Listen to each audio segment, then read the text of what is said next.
রাত পোহালেই ভারতের বিপক্ষে ইতিহাস গড়তে মাঠে নামবে টাইগাররা। ভারতকে হারাতে আত্মবিশ্বাস রয়েছে বাংলাদেশের। প্রথম টেস্ট জিতলে টেস্ট ক্রিকেটের ইতিহাসে অন্যতম সেরা নজির গড়বেন হাতুড়ির শিষ্যরা। টেস্টে দুই দলের শক্তিমত্তায় বিস্তার পার্থক্য থাকলেও বর্তমান টাইগারদের ফর্ম নিয়ে ভাবাচ্ছে ভারতকে।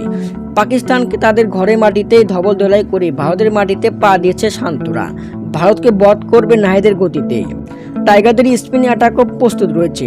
বাংলাদেশকে লড়াকু পুঁজি এনে দিবে ব্যাটাররাই। এবারেই বড় সুযোগ ভারতকে হারাতে। টাইগারদের একাদশের ভিতরে 3 জন বাদে বাকি 8 জনের ব্যাটার। ভারতকে অপমানের জবাব দেবে শান্ত বাহিনী। বাংলাদেশ ভারত টেস্টে যে 5টি গুরুত্বপূর্ণ তথ্য। পয়েন্ট 1, টেস্ট ক্রিকেটে ভারতের বিপক্ষে টাইগারদের অভিষেক হয়েছে 2000 সালে।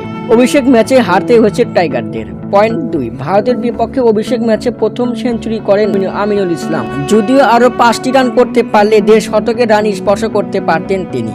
ডাবল সেঞ্চুরি করেন সচিন টেন্ডুলকার। পয়েন্ট 3, টেস্ট ইতিহাসে প্রথমবার এক ইনিংসে প্রথম 4 ব্যাটসম্যানেরই সেঞ্চুরি। 2007 সালে মিরপুরে দীনেশ কার্তিক, ওয়াসিম জাফর, রাহুল দ্রাবিড় ও সচিন টেন্ডুলকার। পয়েন্ট 4, 2010 সালে ভারতকে মাত্র 2 রানের টার্গেট দিয়েছিলেন টাইগাররা। ভারতকে 2 রানের জন্যই মাঠে নামতে হয়েছিল। পয়েন্ট 5, ব্যক্তিগত অর্জন। এর বিষয়ে অনেক বিস্তারিত জানতে পারবেন অন্য একটি ভিডিওতে। বিডি নিউজ, হৃদয় হাসান।